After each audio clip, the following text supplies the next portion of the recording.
Hello! Alright, part 68. Let's go straight into it. No talking. No big intro. Ah, please. There we go.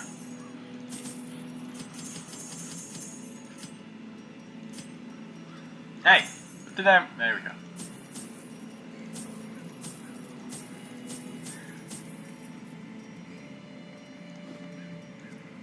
Bring one piece of the blood, just in case somebody gets infected, but this is a short quest, so I'm bringing only like 10 torches. Probably only need like 9, but short quests can sometimes be kinda long. Not gonna lie. Anyways, the highest trap disarm is the barbarian, so I brought the trap disarm with her. Her base is 20, everybody else is 10. So, yeah, we're gonna use her to disarm the traps. Alright, let's go right in. We're taking a 1 week break from the Crimson Court. We're doing a short quest because we've arrived at the threshold in which we can be pretty lenient about our weeks. We have the boss right in front of us that we can kill immediately, and then we've got 4 runs on the darkest dungeon to do. So, theoretically speaking, we only would need 5 weeks to do everything. So rushing right now and losing a hero's life would mean nothing. So we'll take our time just a little bit. The smell of rotting fish is almost unbearable. I almost guarantee you one of these is a group of Crimson Court enemies. So we got the Osmond chains and the broken key. Now we could have taken the shroud, but we're not going to be transforming on a short quest. The stress is not worth it. And there's no enemies right now that warrant that. Unless a fucking Chevalier pops up, then I might have to go, you know, slap him up a little bit. 3 to 6, 2 to 5. This dude it's nearly a guaranteed stun. I was thinking about bringing the padlock of transference so I could stun an enemy like 3 or 4 times in a row, but it's unlikely that we're gonna get champions on an apprentice quest, so. Probably the only champion we're gonna get is, maybe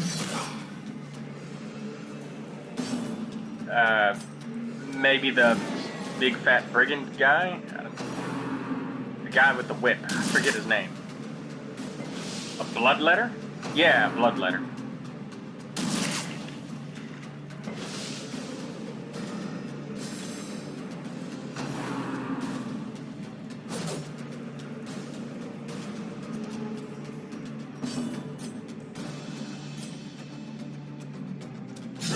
Their formation is Kill broken. Maintain the offensive.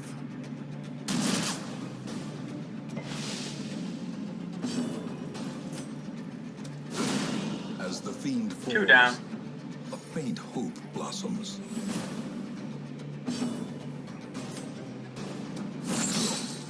Stun that one. Super reliable stuns.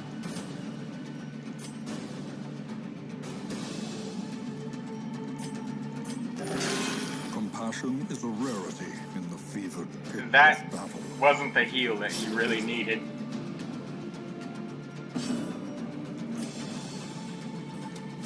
Confidence That dude's got surges 6 as the speed, enemy so. crumbles.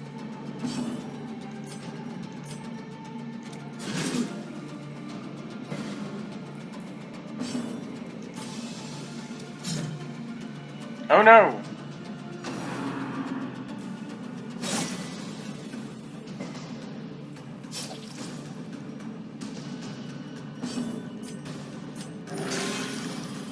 There we go. You at least healed up what caused you to bleed.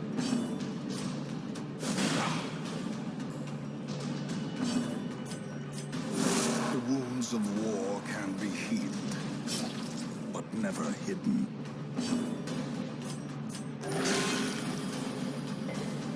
We don't have any healing trinkets on him either, so. Press this advantage. Give them no quarter. This expedition at least promises success. We could have brought the Churgeon's Charm and stuff like that, but eh. We will be fine. Well struck.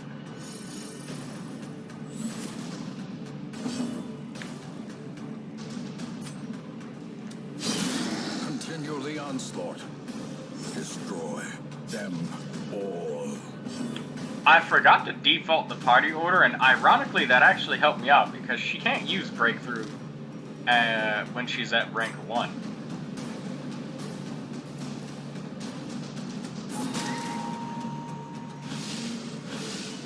Man, I miss the straight up damage nerf that the enemies used to get. Precision and power.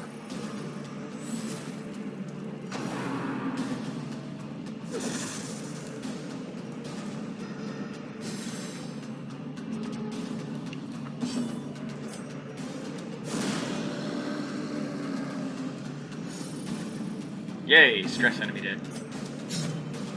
Okay, Fancy Pants. You go ahead and keep using Absolution on yourself.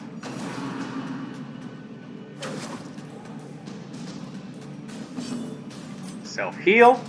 A momentary Good. abatement. We're just gonna try and skip those Crimson Court enemies as much as we can. Be wary. Triumphant pride precipitates a dizzying fall.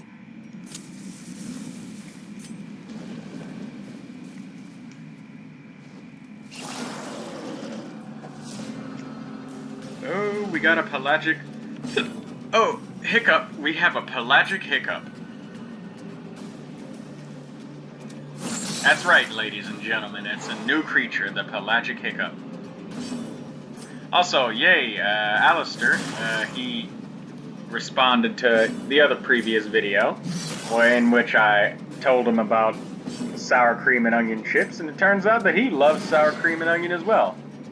And also, Verdun, you are 0 for 2 on hitting shit. Or 0 for 4, actually, because you've had 4 targets so far. You ain't hitting shit.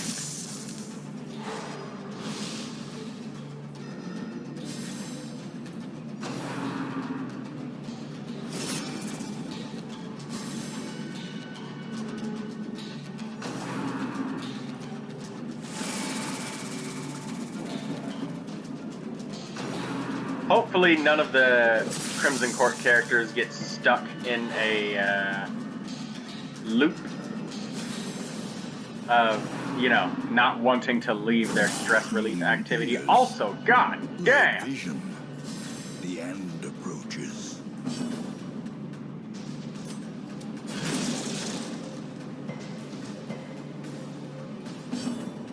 Nice. There we go. That attack targets all 3 enemies, so I was able to ignore his guard. Yeah, the stress enemy is still alive, but eh. I mean, this is a level 1 team. What? Oh, good. He's targeting, so it didn't matter. It's very abnormal for me to leave a stress enemy alive, but... on that same note, it's even more abnormal for them to get in and attack. If I got something to say about it.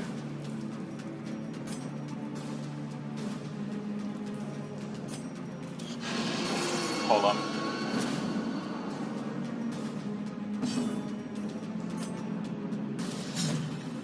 God damn it. Die! Thank you! Also, yeah, Alistair loves sour cream and onion chips. Also,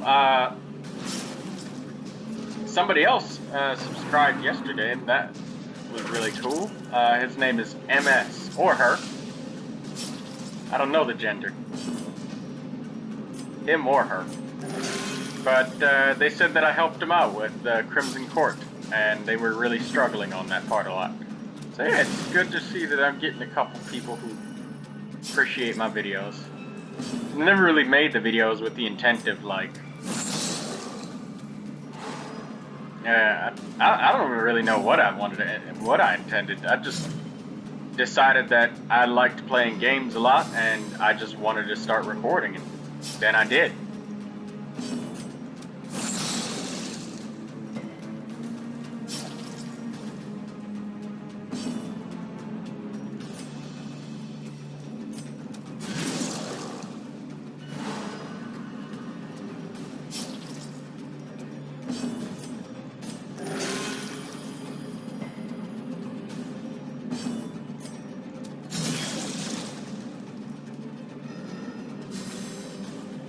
We need to make sure we're making enough offensive actions every turn.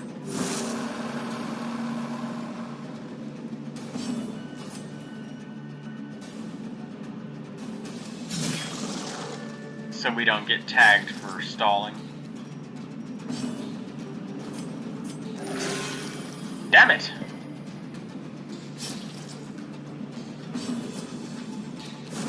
That bleed kind of did a number on us. Hey, damage versus Eldritch. How appropriate. Or is it merely a trick of the light?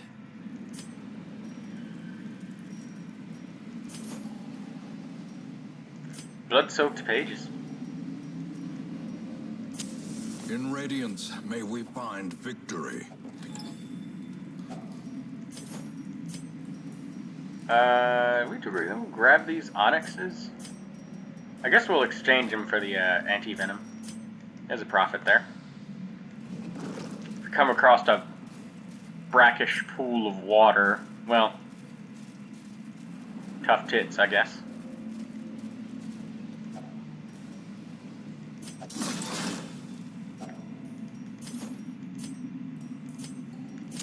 Shovel for a portrait. Shovel for a portrait.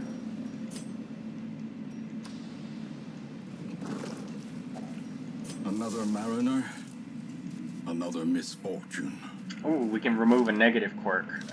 We can remove Winded, Guilty Conscience, and Bloody. Both of those are really bad. Demonomania, Lazy Eye. Lazy Eye doesn't do anything for this guy. Melee. Oh, okay. Oh, Bellow. But the damage modifier is minus 100. Yeah. It's used for mark teams, and he's not with one right now. Bloodthirsty, Guilty Conscience. Yeah, we'll remove some negative quirks from our Abomination. Guilty Conscience removed. Nice.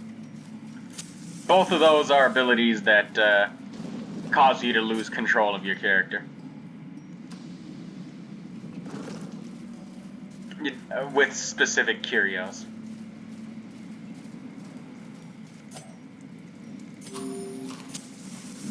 Hunger check. We don't have the Ancestors bottle, so we're able to snack for 4 again.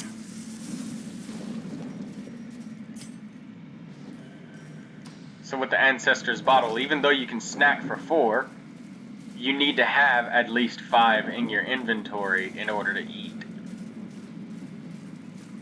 That's weird, isn't it? I guess from now on, if I use the Ancestors bottle, I have to purchase 1 additional food to make sure I can eat that final time. And then when we eat the 4 food and we're down to 1, I just consume it.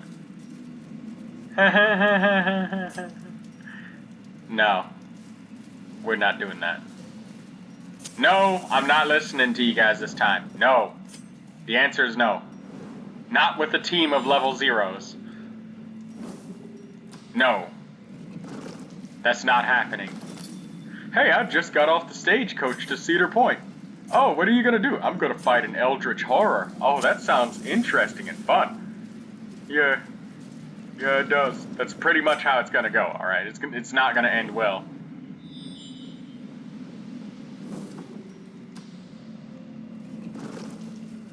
Hell, we can't even, they can't even rest. They're not even full health.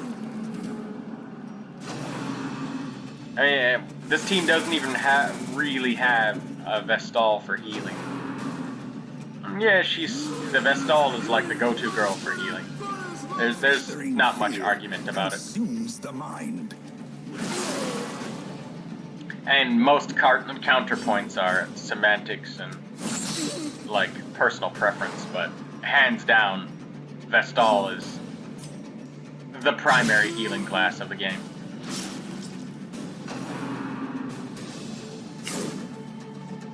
It's possible to do it without her, and there are team comps that work without her, but when you're talking healer, like the occultist, it's more like he has healing available, yes, but that's only one skill out of his many. It's a piece of his whole kit. I mean, like, look at this. Crazy critical modifier and bonus damage to Eldritch. And he can hit ranks 1, 2, and 3, so he can hit the back ranks. Then Abyssal Artillery, it hits both of the back ranks. And yeah, that's a pretty big loss to his damage, but if he's hitting Eldritch creatures, it's not very much of a loss. And that's 2 hits. He can get rid of corpses and pull enemies out of formation. He can debuff enemies' damage and get rid of their protection. It's great against bosses like the Eldritch Horrors. The candle thing, because that thing's got like 33% protection. And this debuff lasts for 3 rounds, so you can get rid of all of its protection and reduces damage by 30%. And it's Eldritch too, so all of these other abilities work as well. And then, he can mark enemies, he can stun enemies. Like, this guy, he's like a warlock. But too often, I see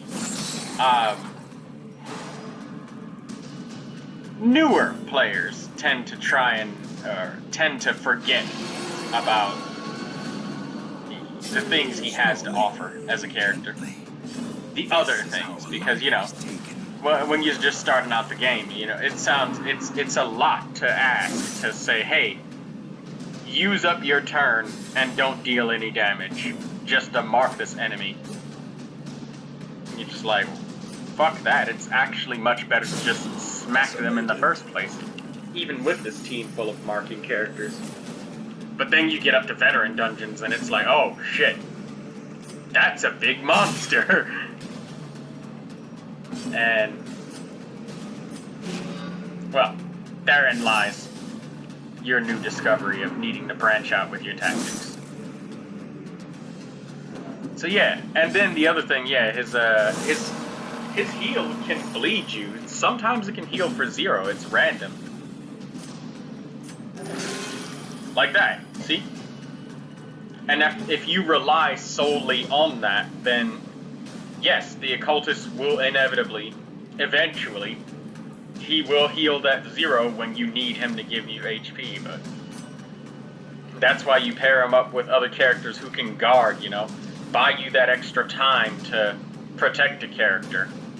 So you don't have to spend every single turn with him healing, and you can use his other tools.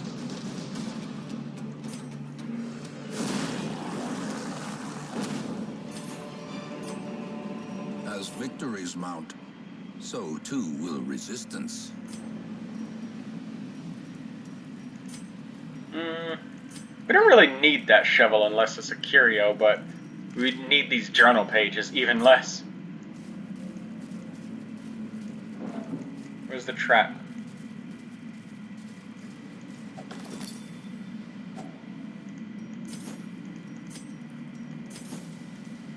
Darius, you just leaving all your goddamn pages everywhere.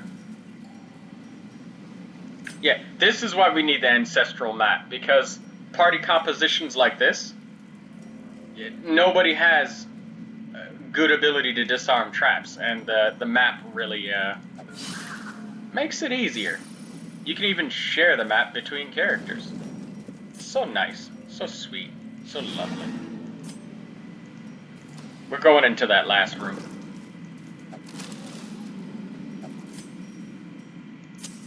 The light, the promise of safety.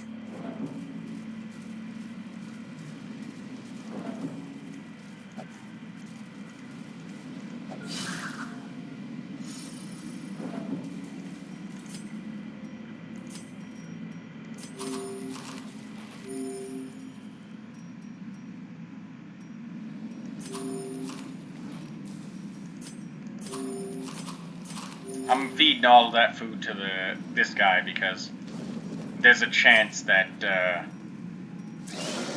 oh, it's a stress relief thing. Alright. Because he's gonna probably have to guard somebody. So we can focus our healing on him. Well, I mean, we just did, but let's stun this Pelagic Guardian to make sure he doesn't get the chance to use Barnacle Barrier on the Thrall.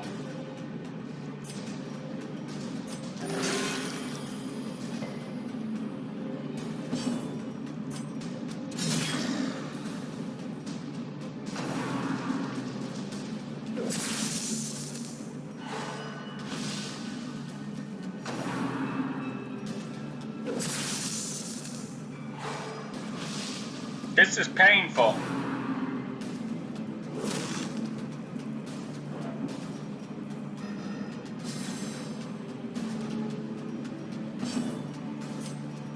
Please die.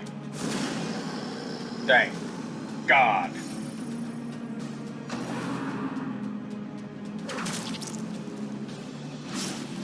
You know, you slapping me with those tentacles really hurts. Wow, the bleed's really starting to stack up. Holy shit, hey, stop. Yeah, how do you like it when people stun you, huh? That doesn't feel good, does it? You bastard.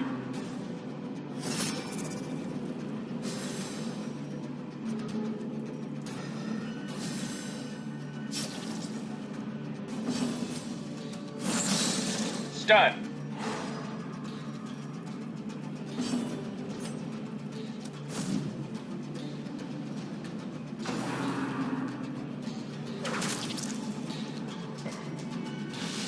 Thank God he resisted that.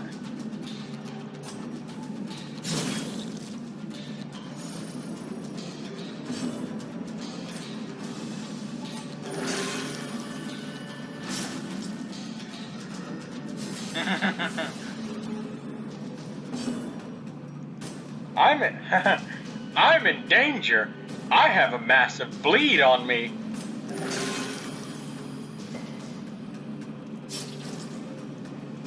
As you guys can see, like, we were not healed for very much with the skill at its base. It's random, man.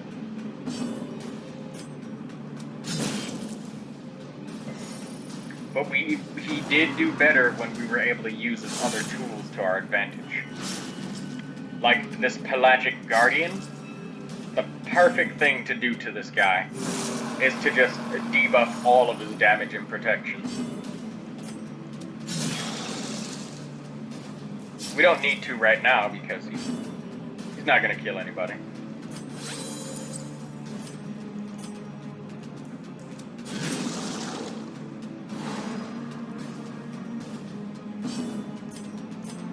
A momentary abatement.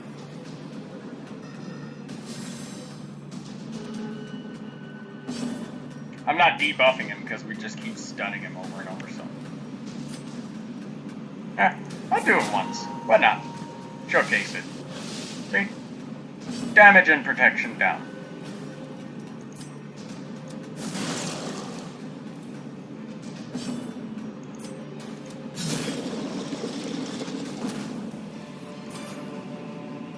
Remind yourself that overconfidence is a slow and insidious killer. We use... yeah, no, this was just a buff, wasn't it? I thought this was a stress relief thing. It's a damage buff. Yeah, 18% damage until camp. Oh well, we still got some gold out of the fight. And this is why I don't like short quests, because we can't camp now, we just go back to town with stress. Alright, let's get the hell out of here. Despite its morbid aspect, this twisted, cavernous maze seems almost traversable.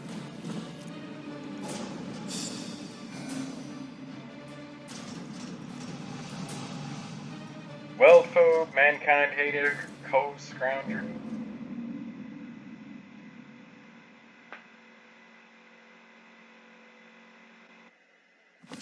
In time, you will know the tragic extent of my failings. Oh, shit. Tough, steady, Twilight Dreamer. Oh, man. We could really use this jester.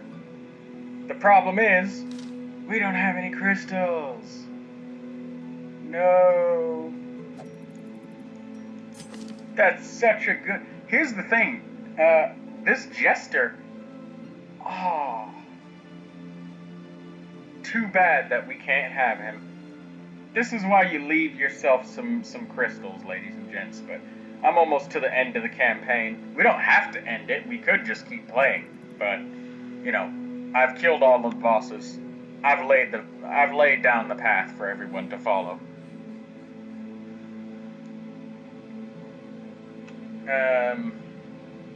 Fuck, man. Minus 10% stress all the time, and then, you know, having a resilient quirk, which means you heal for 10% more stress. Just having more health, and you take less stress, it's so much harder for a character to die. Shit, man. I really wanted that. And then diurnal isn't even really much of a problem. I'd still cure that anyways, but it's still not much of a problem. Fuck, man. This is like the second time that I've had to skip over something really good because I have no more crystals. Ooh, Worry Stone. Ooh, Suncloak. That's super nice trinket too. Look at that. 5% protection, so no matter what, your damage is reduced by always 1. Or more, if they hit really goddamn hard. And a Worry Stone.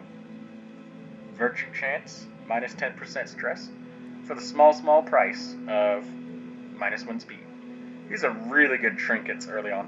Even late game, these trinkets are nice. Because you could put this on an antiquarian or somebody who's not primarily using attacks right away. You could even take advantage of the fact that you want your speed to be lower on someone like a Vestal, because you want them to heal later in your turns, as opposed to being quick and healing first. You just have to be careful about low speed Vestals, because, you know, they may... I mean, it could go either way. Like, a person could get critted right after the Vestal heals them, and then they get dogpiled the next turn, but a high-speed Vestal is my preference. But hey, low-speed Vestal works too. Especially on a team that's got, you know, the max HP and stuff to take the damage first. And you can guarantee they won't die instantly. But yes, let's check on our team of, oh, no, Kotosume, she's still drinking. God damn it. Alright, well, let's see what we got here for quest rewards that we can continue on with in the next episode. Oh, we've got an ethereal crucifix. Yes, we need that for the final dungeon of the game. We are definitely gonna get that. Hell yes. So we'll take another week off. Because Kotosume, she's refusing to stop drinking. So we're gonna get that claustrophobia and torn rotator taken care of. Alright, torn rotator. Let's get it. Claustrophobia. Let's do it. Take care of all of that shit. And we'll see you in the next episode.